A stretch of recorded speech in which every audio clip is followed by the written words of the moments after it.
Oke, halo sobat autodidak, apa kabar hari ini?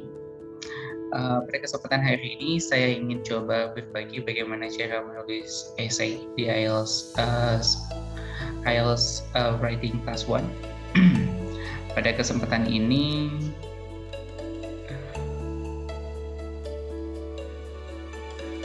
kita akan belajar dasar-dasar tentang, pertama introduction dulu, tentang apa yang akan kita bahas di channel kita kali ini. Di IELTS Writing Task 1 itu tuh ada berbagai macam tipe essay, ada mulai dari line chart, kemudian ada pie chart, ada flow chart, mix chart, kemudian table, bar chart, bahkan sampai map. Kita akan belajarnya step by step. Dalam urutan pembelajaran IELTS yang saya pahami dan yang biasa saya lakukan kepada para siswa itu adalah memulai dari yang basic dulu atau yang paling common muncul, yaitu kita mulai dari line chart. Line chart itu adalah tipe chart di mana kita menjelaskan sebuah trends tentang naik, ups and down, turun dan naik. Kemudian kalau seandainya di pie chart, kita lebih pada compare size gitu, dari from the biggest to the lowest. Begitu juga dengan chart-chart yang lain. Untuk table sama bar chart, itu mereka memiliki tipikal yang kadang-kadang akan mengacu ke line chart atau mengacu kepada pie chart. It depends on. Jadi dua chart yang pertama, line chart sama pie chart merupakan dasar gitu. Kemudian untuk flow chart itu tentang sebuah proses dari awal hingga akhir, sedangkan untuk map kita mendeskripsikan tentang lokasi, apakah in the north sides, southeast. Jadi hal-hal yang bersifat directions itu harus dikuasai untuk dibekal soal seperti ini. Tapi akan kita belajar secara bertahap, step by step, nggak semuanya sekaligus. Pada kesempatan ini kita akan belajar dulu tentang line chart. Bagaimana kita mendeskripsikan line chart itu tuh dari awal hingga akhir. Tapi kali ini karena kita fokusnya kepada teman-teman yang ingin belajar secara otodidak, kita akan mempelajari line chart itu tuh secara bertahap. Sejauh ini yang saya lakukan dalam memberikan pelatihan untuk penulisan IELTS, umumnya line chart itu akan saya mulai dari describing trends dulu. Bagaimana kita mendescribe trends tentang ups and down, naik dan turun, ataupun fluctuations, ataupun flat ketika tidak ada perubahan. Bagaimana cara mendeskripsikannya? Itu terlebih dahulu, karena introduction sama overview itu tuh relatif gampang dilakukan ketika teman-teman udah bisa mendeskripsikan dengan maksimal. Oke, kita mulai dari bagaimana cara mendeskripsikan dulu. Tren dalam line chart itu tuh trennya cuma ada 4. Yang pertama adalah naik, increasing trend, kemudian turun atau downwards. Kemudian selanjutnya ada mana lagi ya?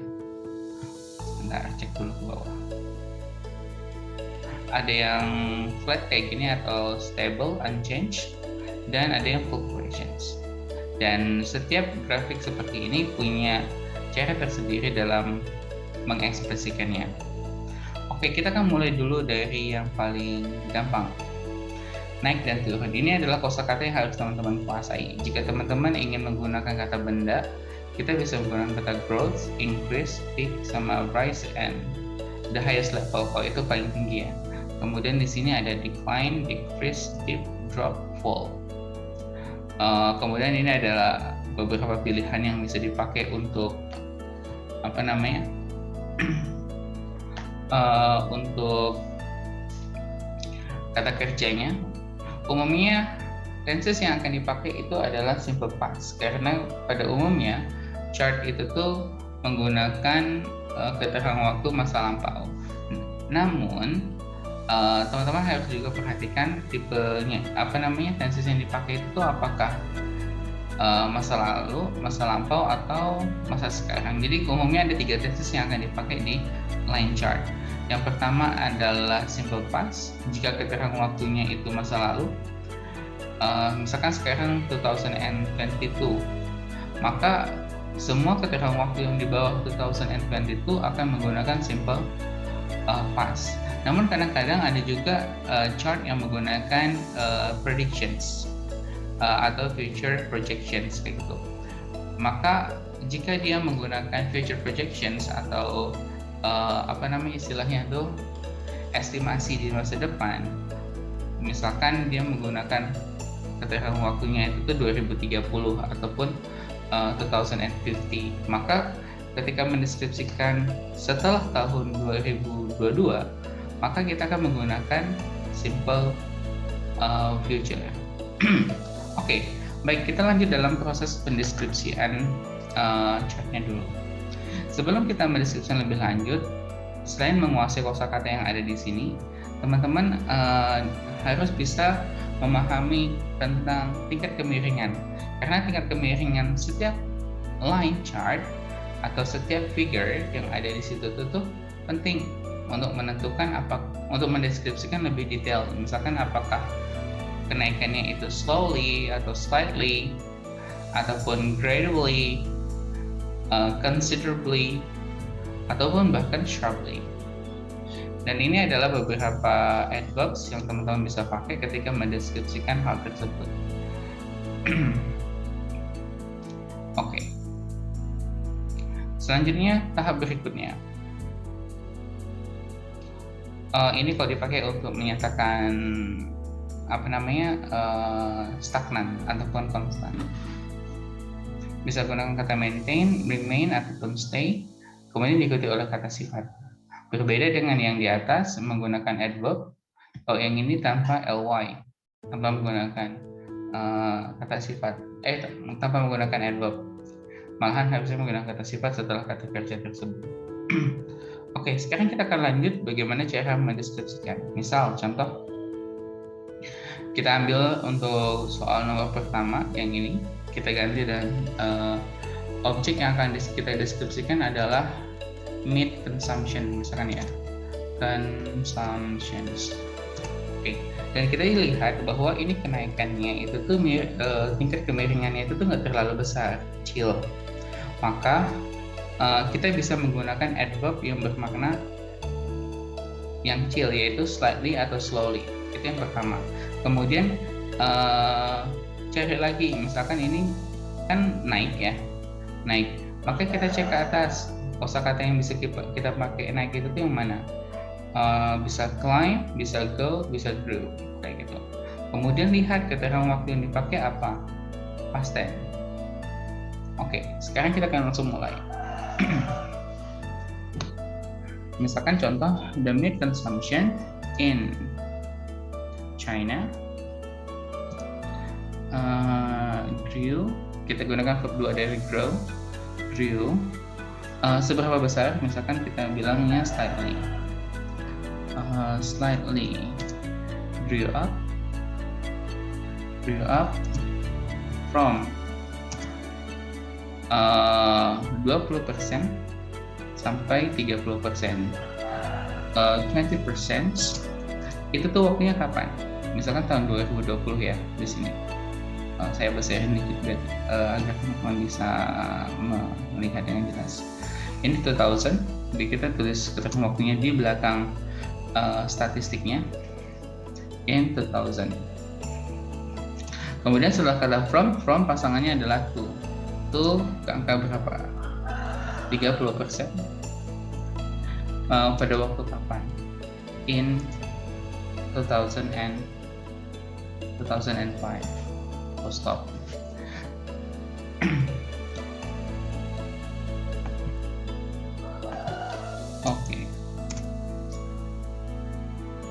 Oke, baik. Kurang lebih seperti ini.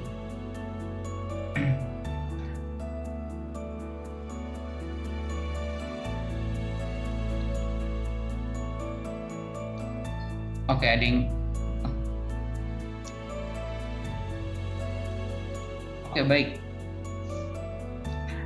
Selanjutnya, ini adalah tipikal penulisan yang kita mengacu kepada kata kerja.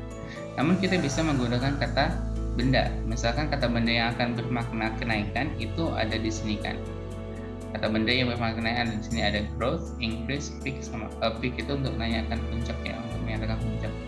Kita gunakan kata growth misalkan ya. Maka bentuk ekspresinya kayak gini. Misalkan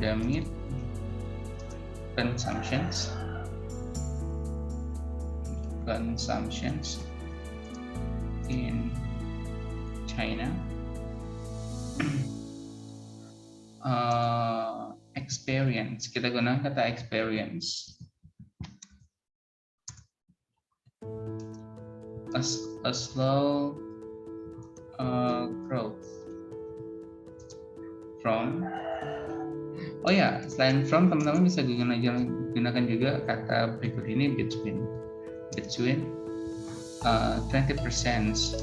in 2000. Kemudian untuk tahun 2005, teman-teman bisa menggunakan kata kalau between pasangnya adalah and 30%.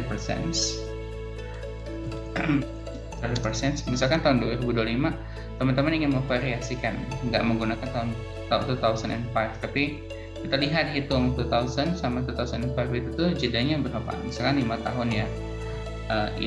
Bisa tambahin kayak gini, in the next 5 years. Oke, kurang lebih seperti ini. Oke, sekarang kita lanjut ke tahap berikutnya lagi. Misalkan ini ada kenaikan, tapi dia agak besar. Kira-kira kalau kemiringan kayak gini, cocoknya bilangnya apa? Signifikan atau sharp? Kayaknya kalau yang kayak gini kita bisa bilangnya signifikan. Kalau sharp itu tuh biasanya dia di atas 45 derajat. Ini kan potongannya 45 derajat ya. Kalau sudut siku-siku itu tuh sekitar 90 derajat. Ini kayaknya kalau tengah-tengah kayak gini 45. Nanti tinggal disesuaikan. Misalkan kita menggunakan yang ingin kita pakai itu adalah coba apa ya, car productions.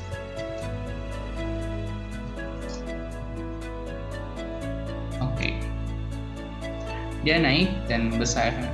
The car productions gitu in the USA misalkan increase from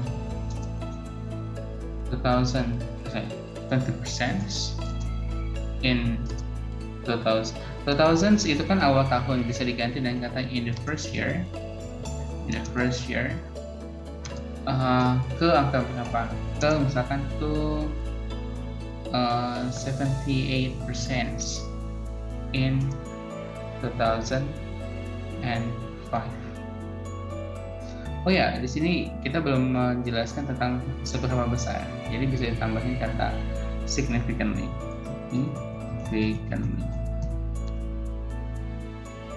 Significantly increase from. Oke, kurang lebih seperti itu. Ada ya. Baik. Kurang lebih seperti itu. Kalau seandainya jadi kata kerja, silakan bagi teman-teman yang ingin mencoba, komen aja di bawah. Bagaimana cara mendeskripsikan poin yang ini, di post dulu videonya misalkan. Pada poin yang ini, bagaimana cara mendeskripsikan menggunakan kata benda yang polanya seperti ini. Oh ya, selain ada kata experience, masih ada kata yang lain yang bisa dipakai untuk mendeskripsikan pola seperti ini. Misalkan selain experience itu bisa gunakan kata gain, earn, got, ataupun had. Kalau seandainya pengen gunakan simple past. Jadi ada beberapa option ya. Selain itu ada gain, kemudian ada have ataupun had, sesuaikan dengan tensesnya. Get juga bisa. Oke, kurang lebih seperti itu. Nanti tinggal dicek aja yang mana ya semakin bervariasi sebuah tulisan itu akan semakin bagus nilainya. Oke, baik. Kali ini saya akan coba yang mengalami penurunan kurang lebih seperti ini ya. Misalkan contoh, sekarang kita akan coba bentuk kalimat yang lain. Misalkan bentuk ekspresi yang lain itu teman-teman juga bisa menggunakan kalimat pasif. Misalkan di sini kan kita ngelihat ada penurunan, dan penurunannya lumayan besar. Anggaplah penurunannya itu kurang signifikan. Bisa dibilang kayak gini, a significant drop. We can, kita jadi kalimat pasif, drop itu was found in the the significant drop, kita kasih ini dulu ya, from 78% in. Untuk menyatakan di awal tahun bisa juga dengan kata in the at the beginning of the given period. Ya ini kan given period ya, period yang disajikan kayak gitu. Tuh ke angka berapa, misalkan 20% in the last year. Jadi tahun 2005 bisa kita ganti dengan kata the last year. Was found in, di sini kalimatnya kita jadi nggak pasif. Was found in apa, misalkan in the rate of ini percentage, itu bisa diganti dengan kata yang lain, bisa diganti dengan kata rates, percentage, portions, ataupun proportions. Nanti lagi ya. Kira-kira in the rate of apa ya cocoknya? Misalkan contoh male populations gitu. Populations in the UK. Ini contoh ekspresi yang lain. Kita menggunakan kalimat pasif gitu. Jadi teman-teman kalau seandainya pengen dapat skor yang bagus, semakin bervariasi dalam mengekspresikan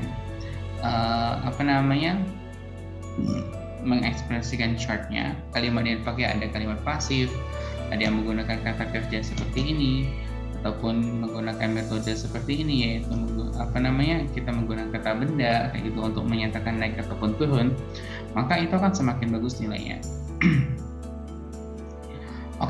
Kemudian tipe soal berikutnya yang ini, dia mengalami naik, habis itu dia turun. Nah, ini kita bisa bilang sharp. Kemudian dia turunnya juga quickly. Kalimatnya bisa seperti ini. Nah, di sini teman-teman bisa menggunakan variasi. Misalkan kalau seperti ini itu kemungkinan kita akan menggunakan dua kalimat.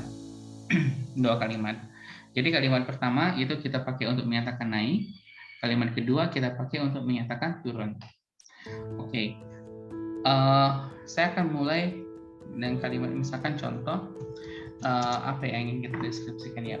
Water consumption atau water usage. The water usage itu gimana? The water usage for for the industrial purposes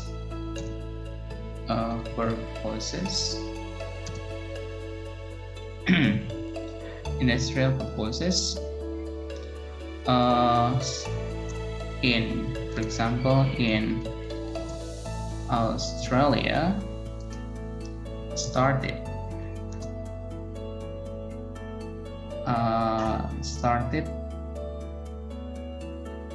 from 10% in 1990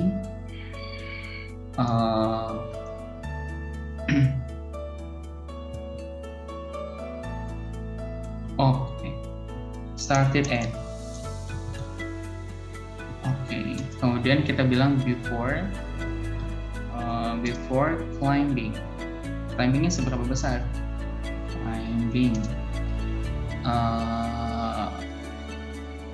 sharply to kenapa di sini gunakan climbing, nggak gunakan verb 2? Karena setelah kata before, jika tidak ada subjek, maka kita akan menggunakan verb ing. Istilahnya sih gerund. Mungkin suatu saat kita akan coba bahas lebih detail bentuk ekspresi dalam bentuk cairan yang lain. Oke, untuk sementara ini dulu. Oke, I've sharply to 50%. Kemudian ini pada tahun 2000 kan, itu jedanya ada 10 tahun. Misalkan within 10 years. Full stop. Oh ya, di sini teman-teman bisa nunjukin kayak gini. Jadi ini tuh paling puncak ya, paling puncak. Maka bisa bilangnya to the peak of, kayak gitu.